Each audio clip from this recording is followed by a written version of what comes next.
दुष्कृताओं, मैं यहाँ कोई भाषण देने नहीं आया हूँ, क्योंकि भाषण देने पर मेरा विश्वास नहीं है, बल्कि मुझे पूरा विश्वास है कि आज इस देश की जो हालत हुई है वह भाषणों के कारण हुई है।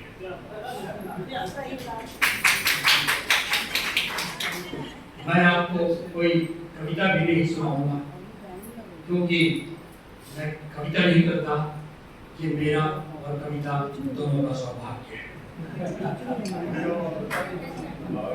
अगले एक हफ्ता बाद प्रेमचंद जयंती है।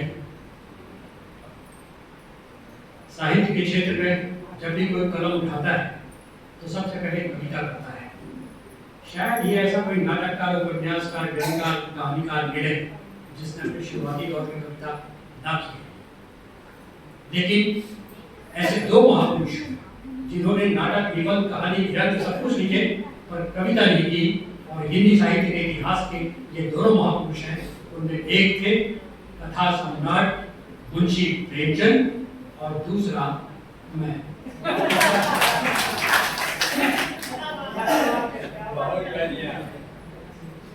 दोस्तों, दोस्त दो प्रकार के होते हैं, दो किस्म के दोस्त होते हैं। एक वे जो सुदामा को भी अपना दोस्त बना लेते हैं, और दूसरे वे जो अपने मित्रों को भी सुदामा बना देते हैं।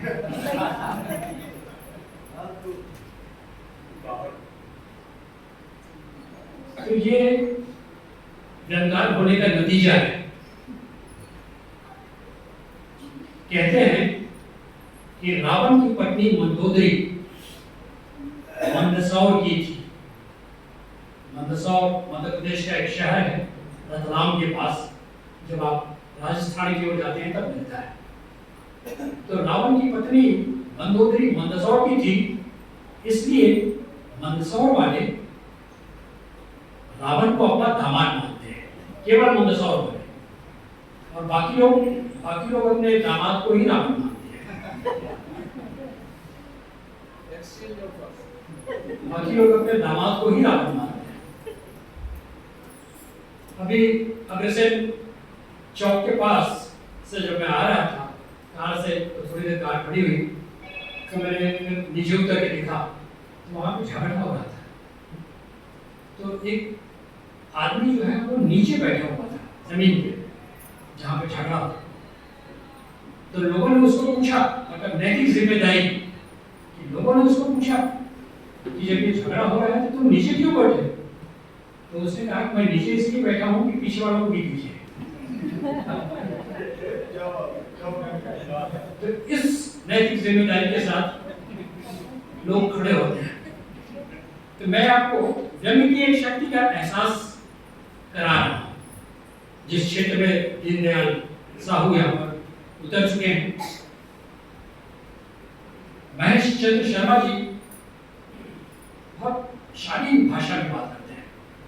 उनकी भाषा जो है, हिंदी जो है वो भी संस्कृत है, और व्यंग्याओं की भाषा जो है वो कुसंस्कृत होती है। हम लोग साहित्य में जो सबसे ज्यादा कुसंस्कारी होता है वो व्यंग्यार होता है। तो कह रहे थे महेश जी कि ये एक कृषि प्रधान देश है, जबकि मुझे लगता है कि ये कुर्सी प्रधान देश है। कुर्सी प्रधान, हर आदमी अपनी कुर्सी को संभाल के रखा। इसीलिए आप देखेंगे कि किसानों की हालत पस्त है और नेताओं की हालत मस्त है। तो कुर्सी प्रधान होने का लाभ ये। सोशल मीडिया पर दीनदयाल ने बहुत अच्छा ध्यान दिलाया है। डिजिटल सर्टिफिकेट उनकी रचना है, पहली रचना है। डिजिटल होने का, डिजिटल इंडिया होने का, कि आपको मतलब इस तरह से बधाइयां दी जाती हैं कि कहां पे बधाई देना है ये भी नहीं मालूम होता है। कई लोग मुहर्रम की बधाई दे जाते हैं, जबकि वो एक बलिदान का दिन है। आप ईद की बधाइयां दे सकते हैं, लेकिन मुहर्रम की नहीं। कई लोग गुड फ्राइडे की बधाइयां दे डालते हैं, लेकिन वो ईसा को उस दिन सूली पर चढ़ाए थे, बलिदान नहीं कर सकते। आप क्रिसमस की बधाइयां दे सकते हैं, लेकिन गुड फ्राइडे की नहीं। गुड फ्राइडे को तो जीसस सूली पर चढ़े, फिर पुनर्जन्म हुआ संडे को, और उस खुशी में क्रिसमस मनाई। तो वैसे ही पिछले दिनों जब सूर्य ग्रहण आया तो मुझे मैसेज आया, हैप्पी सूर्य ग्रहण। तो सूर्य ग्रहण को भी हैप्पी डे में शामिल कर देते हैं। क्यों? क्योंकि वे भी आपके शुभ चिंतक हैं। वे भी आपके शुभ चिंतक हैं जो आपका शुभ होता देखकर चिंतित हो उठते हैं। वे भी आपके शुभ चिंतक हैं जो आपका शुभ होता देखकर चिंतित हो उठते हैं। वोट देने की उम्र 18 साल है, लेकिन शादी करने की उम्र 21 साल है। क्योंकि सरकार को भी मालूम कि सरकार संभालना आसान है, लेकिन बीवी संभालना नहीं। वे पान ठेले में मिल गए, मुंह में पान दबाकर चूना अलग से लेकर खाते हुए बोले कि चाय वाले से पान वाला अच्छा है, चाय वाले से पान वाला अच्छा है, कम से कम पूछकर चूना लगाता है। किताबें लेकर नहीं लौटाने वाले सज्जन बहुत मिलेंगे आपको। ये मैं आपको 2 दिन में लौटा दूंगा, वो कभी नहीं लौटाते। वो बोलते हैं किताबें तो मिल जाती हैं, उन्हें रखने के लिए अलमारियां कहां से लाऊं? तो ये सब स्थितियां हैं दोस्तों, जिनसे व्यंग जनता है, पैदा होता है। और उन्हीं स्थितियों को अपने आसपास देखकर दीनदयाल साहू, जिनकी 10 किताबें पहले निकल चुकी हैं, उसके बावजूद भी उन्हें लगा कि उनके भीतर का गुबार नहीं निकल पाया है। और व्यंग जब लिखेंगे तब वो हल्के हो पाएंगे, सामने वाले को भले भारी कर दें लेकिन खुद हल्के हो पाएंगे। तो इसकी ये अर्थ से अनर्थ निकालने वाले और किस तरह से जीवन बहुत सरल होता है, लेकिन आपको जीवन जीने का सलीका आना चाहिए। आप उसे कठिन बना लेते हैं। कठिन इसलिए बना लेते हैं, किस लिए बना लेते हैं, ये आपको दीनदयाल साहू बताते हैं कि आप किस तरह से जिंदगी का, उसके अर्थों का अनर्थ निकालते हुए चलते हैं, जिससे आपकी व्यवस्था की अर्थ ही निकलती हुई चलती है। बहुत अच्छा मौलिक और काल्पनिक शीर्षक दीनदयाल का, अर्थ से अर्थी तक।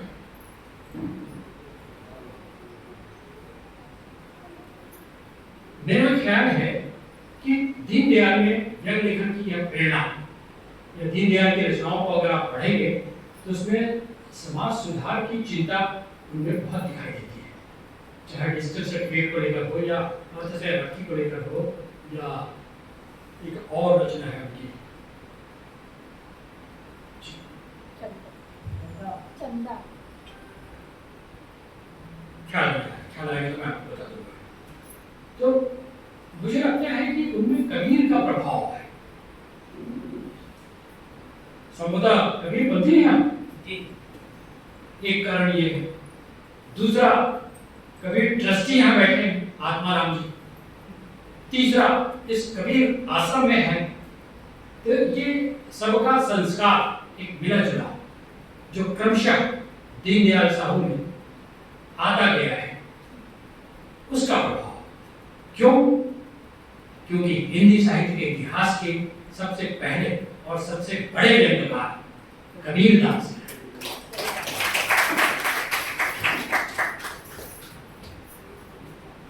ये अलग बात है कि व्यंग्य का स्वतंत्र अस्तित्व हम कबीर की तरफ से नहीं निकालते, उनकी व्यक्ति भरपूर चेतना के बावजूद भी। क्यों? क्योंकि हिंदी साहित्य में जो भक्ति काल का जो इतिहास आया है, वो भक्तिकालीन कवियों का पहला कवि कबीरदास है, पहले कवि है।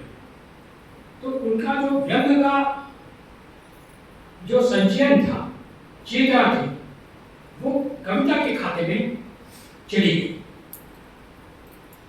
इसलिए कबीर को हम उस तरह से स्वतंत्र व्यंग्यकार नहीं मानते जिस तरह से भारतेंदु हरिश्चंद्र को मानते हैं, या शिव शंभू का चिट्ठा जैसी क्लासिक रचना लिखने वाले बाल मुकुंद गुप्त को मानते हैं, बालकृष्ण भट्ट को मानते हैं। बाल मुकुंद गुप्त के गुरु धोखा, ये सब आप लोगों ने अपनी पाठ्य पुस्तकों में पढ़ा है। झा जी बैठे हैं, मुकुल झा, आशा झा, उनकी जीवन संग्रह में यहाँ बैठी कथाकारा है। तो मेरे दोस्त व्यंग्यात्मक मित्र छगनलाल सोनी बैठे, तो इन सब लोगों ने कोर्स में पढ़ा है बाल मुकुंद गुप्त को, भारतेंदु हरिश्चंद्र को और बालकृष्ण भट्ट को, प्रताप नारायण मिश्र का धोखा। यहां से व्यंग्य शुरू हुआ। बाल मुकुंद गुप्त गांधी जी से भी पहले पैदा हुए हैं, वहां से व्यंग्य की यात्रा शुरू हुई। और आजादी के बाद उसे बहुत परिष्कृत किया हरिश्चंद्र परसाई, जिसका शताब्दी वर्ष अगस्त 10 अगस्त को उनकी जन्मतिथि है और 27 अगस्त को उनकी पुण्यतिथि है। पूरा देश हरिश्चंद्र परसाई को, परसाई भी संत परंपरा के व्यंग्यकार माने गए और कबीर तुलसी को लेकर उन्होंने अपने व्यंग्य स्तंभ के शीर्षक लिखे। साधु जग बौराना, कबीरा खड़ा बाजार में, ये सब परसाई के व्यंग्य स्तंभों के शीर्षक। तुलसीदास चंदन घिसन, ये सब परसाई के व्यंग्य स्तंभ के शीर्षक। तो कबीर और तुलसी के भीतर जो विपुल व्यंग भरा हुआ है, वो साहस, आप सोचिए उस समय का समाज कितना सदाशयी था, जो कबीर और भारतेंदु जैसे तर्क लिखने वालों को, कबीर के समय में सिकंदर लोधी वंश था, इब्राहिम लोधी और सिकंदर लोधी वंश जैसे सामंत जो थे वो तेज तर्रार, उन्होंने कबीरदास को सहा। आज तो आप थोड़ा सा कुछ बोल देंगे तो जात पे उतर गया, तो मेरे धर्म को बोल दिया, तो संप्रदाय को ऐसा हो गया, इस तरह की बातें। मणिपुर को देख लीजिए, दो जातियों के बीच की लड़ाई है और एक जाति ने दूसरी जाति को निकाल बाहर कर दिया। पूरे प्रदेश से 3 महीना हो गया, एक जाति ने दूसरी जाति की औरतों की जो जीवन भर रहे थे सैकड़ों सालों से, नीचे टूट डाली, रस कुमार डाला। ये समय, ये समाज आज किसी भी व्यंग्य लेखक के सामने बड़ी चुनौती कि क्या आज के हमारे समाज के पास कबीर का जो समाज था, तुलसी का जो समाज था, भारतेंदु हरिश्चंद्र का समाज था, हरिश्चंद्र परसाई का समाज था, उसके जैसा सदाशयी और उदार समाज था क्या? लोकतांत्रिक, जो सामने वाला व्यक्ति चीता का शिकार रहा है उसको छेद ले। तो ये कोशिश, बहुत अच्छा कविता राघवेंद्र राज जी ने भी कविता लिखी। कविता और व्यंग्य, इन दो विधा के लिखने वाले ध्यान रखें कि साहित्य में सबसे जल्दी प्रतिष्ठा कविता और व्यंग्य से मिलती है और सबसे जल्दी आपकी प्रतिष्ठा गायब होती है आपकी कविता और आपके व्यंग्य से। ये दोनों बातें कविता और व्यंग्य के साथ है, इसलिए बहुत सतर्क होकर आपको लेखन करना होगा, वरना आपकी ही विधा आपको खा जाएगी।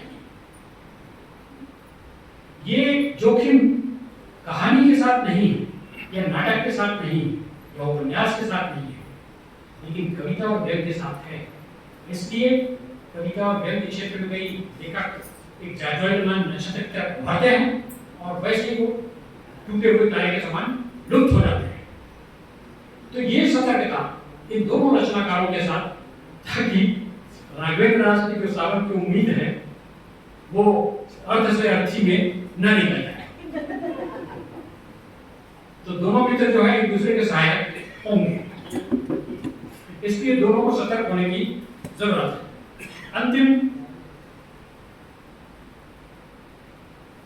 अंतिम बात यह है कि आज इनका जन्म दिवस भी है।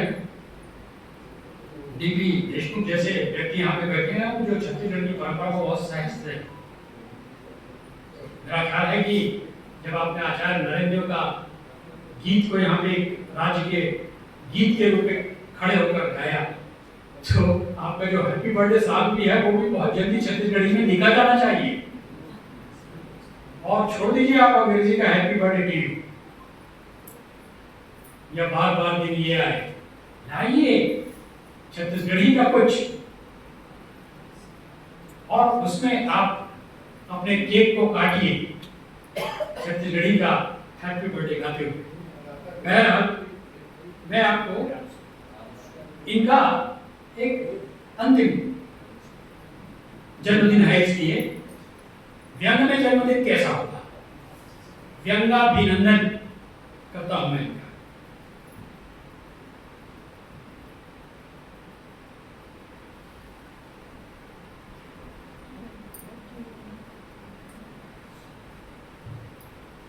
हर साल आता है जन्मदिन। एक दिन ऐसा आया कि अपने साथ इनके जीवन का पूरा एक वर्ष ले गया। ऊपर वाले की कृपा है कि जन्मदिन साल में एक ही बार आता है। अगर यह एक से ज्यादा बार आता तो पता नहीं इनके कितने वर्ष ले जाता। यह आयकर नहीं, आयु कर रहे हैं। यह आयकर नहीं, आयु कर रहे हैं। एक महामती के अनुसार औरत तब बूढ़ी होती है जब वह बूढ़ी दिखने लगती है, और पुरुष तब बूढ़ा होता है जब वह अपने को बूढ़ा महसूस करने लगता है। यदि यह बात सच है तो दीनदयाल भी युवा है, दिन रात काम करते हैं, हर सुंदर मुखड़े को देखने की लालसा रखते हैं, नए मित्र बनाते हैं ताकि पुराने मित्रों का कर्जा पटाने से बचें। ताकत अभी भी उतनी ही जितनी जवानी में थी, इसी ओवर कॉन्फिडेंस पर यहाँ पे बैठे हुए हैं। इन्होंने भरपूर जीवन किया, सबका बराबर आनंद लिया, काम इन्होंने किया और तरक्की दूसरों को मिली। साहित्य इन्होंने लिखा, फायदा प्रकाश को नहीं उठाया। प्रेम इन्होंने की, शादियां गधों से, वोट इन्होंने दिया और मंत्री कोई और बना। खाना इन्होंने खाया पर बिल दूसरों ने पकाया। होटल में ये रुके, खर्चा यारों ने उठाया। जूता इनका टूटा पर चोट किसी और को लगी। मैं सोचता हूं कि ऐसा सौभाग्य कितनों को मिलता है। क्या और बात है तारुफ ना हो सके, मतलब समझ नहीं सके, समझ में कहीं चूक हुई, या और बात है तारुफ ना हो सके पर जिंदगी के साथ बहुत दूर तक है। एक ज्योतिषी के